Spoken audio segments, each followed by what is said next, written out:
छिपे फैसले तोड़ देते हैं फरादों की कमर। छिपे फैसले तोड़ देते हैं फरादों की कमर। फिर चाहे फैसले खुलेआम क्यों न हो।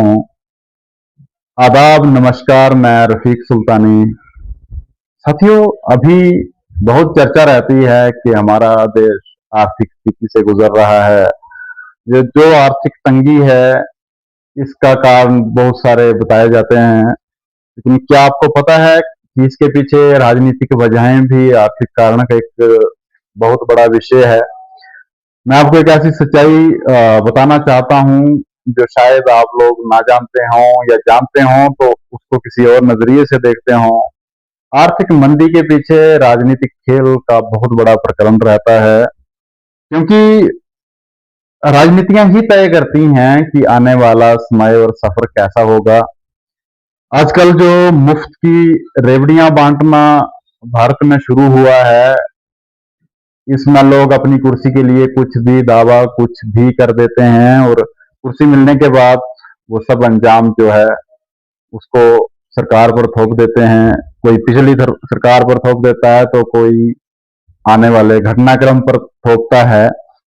साथियों, देश में बचत ना होना ये एक बहुत बड़ी समस्या है, लेकिन फालतू के कामों के लिए बचत होना और उस पर चर्चा ना होना ये एक गंभीर विषय है।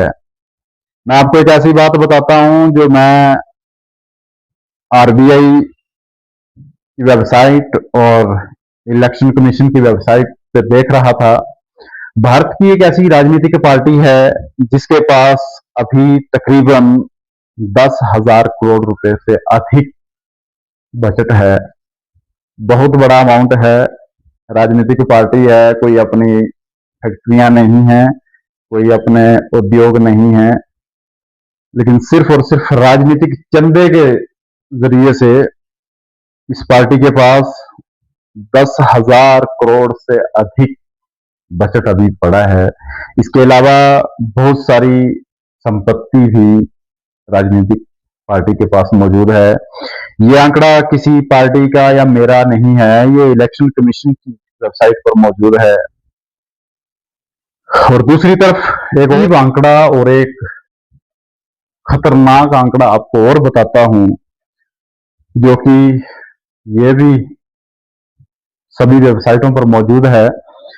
अभी 2026 के बजट के अनुसार और बजट के बाद के जो आंकड़े हैं उनके अनुसार 214 लाख करोड़ रुपया भारत के सर कर्जा है।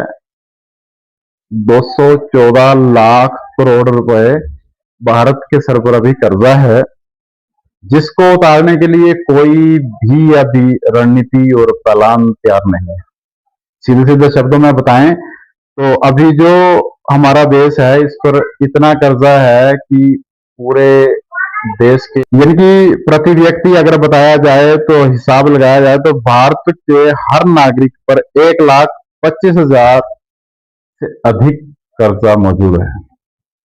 मतलब कि मेरे पर, आप पर, सब पर जो देश के कर्जे के अनुसार 1,25,000 रुपए का कर्जा आता है।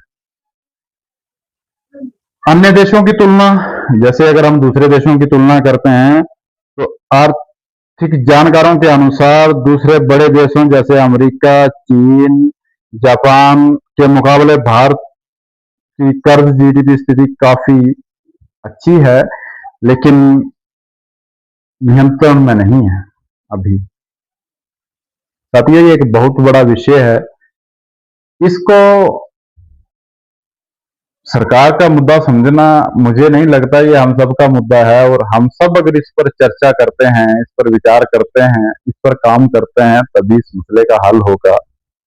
सरकारें तो आती जाती रहेंगी, लेकिन कर्जा हमारे सर खड़ा रहेगा। ये बड़े क्लियर शब्दों में है कि हर एक नागरिक देश का बराबर जिम्मेवार होता है, चाहे वो किसी भी पार्टी से हो, लेकिन कर्जा और देश सबका बराबर है। और एक और आंकड़ा मैं आपको बताता हूं। अभी दुनिया भर में भारत जो है 45वें स्थान पर कर्जे में है। अभी जैसे लोगों का और देशों में भी जो कर्जा है उसके हिसाब से भारत 45वें स्थान पर है अभी। जीडीपी के मुकाबले लगभग 81-82% कर्ज में है भारत। और आप देख रहे हैं रुपए की वैल्यू दिन प्रतिदिन गिरती जा रही है, डॉलर बढ़ता जा रहा है। इसका इफेक्ट जो है ये भी जीडीपी पर पड़ता है, आप सब जानते हैं।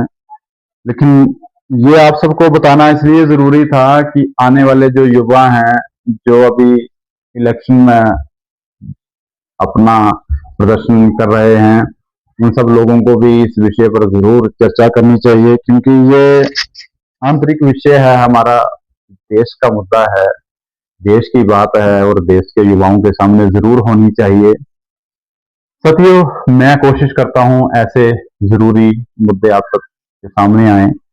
आपसे एक जरूरी गुजारिश है कि हमारे चैनल को सब्सक्राइब जरूर करें, वीडियो को शेयर किया करें और लाइक जरूर किया करें। आपके शेयर, लाइक और सब्सक्राइब से हमें बहुत मोटिवेशन मिलता है। मिलते हैं किसी अगले अच्छे टॉपिक के साथ, तब तक के लिए खुदा हाफिज, अपना ख्याल रखिएगा।